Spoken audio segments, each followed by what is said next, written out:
सुना, बड़े ताकतवर थे पहलवान जी, दूर दूर बुलाए जाते थे, कुश्ती पछाड़ते थे, लेकिन उनका विवाह हो गया। जब विवाह हो गया तो 4-5 बेटे हो गए। अब बेटे हो गए तो एक दिन उनको पुराना दिन याद आ गया और वो घूमने गए।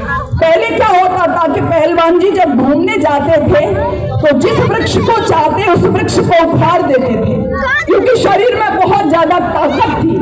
अब विवाह हो गया, 5 बेटे हो गए। उसके बाद जब घूमने गए तो पुरानी बात याद आ गई।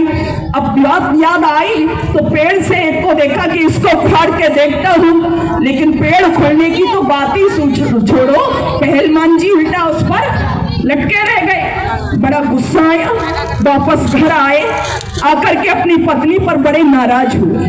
कहने लगा, तूने तो मेरा सब कुछ चौपट कर दिया। देवी ने कहा, क्या हुआ?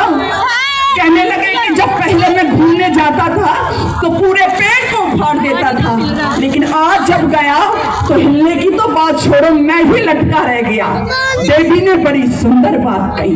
वो पत्नी कहती है, पहलवान जी चलो आज मैं भी चलती हूँ तुम्हारे साथ में, और अपने 5 बेटों को लेकर के जाइए और फिर उस पेड़ से जाकर के बात कीजिए, यानी उसको उखाड़िए।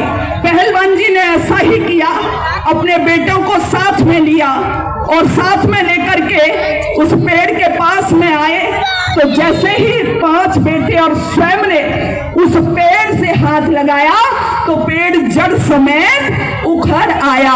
पत्नी ने कहा कि पति, तुम्हारी शक्ति कहीं गई नहीं है, बल्कि तुम्हारी शक्ति बेटों में बट गई है। हिंदू, अब तुम्हारी शक्ति भी नहीं कहीं गई है, तुम्हारी शक्ति आज जातियों में बट गई है। अगर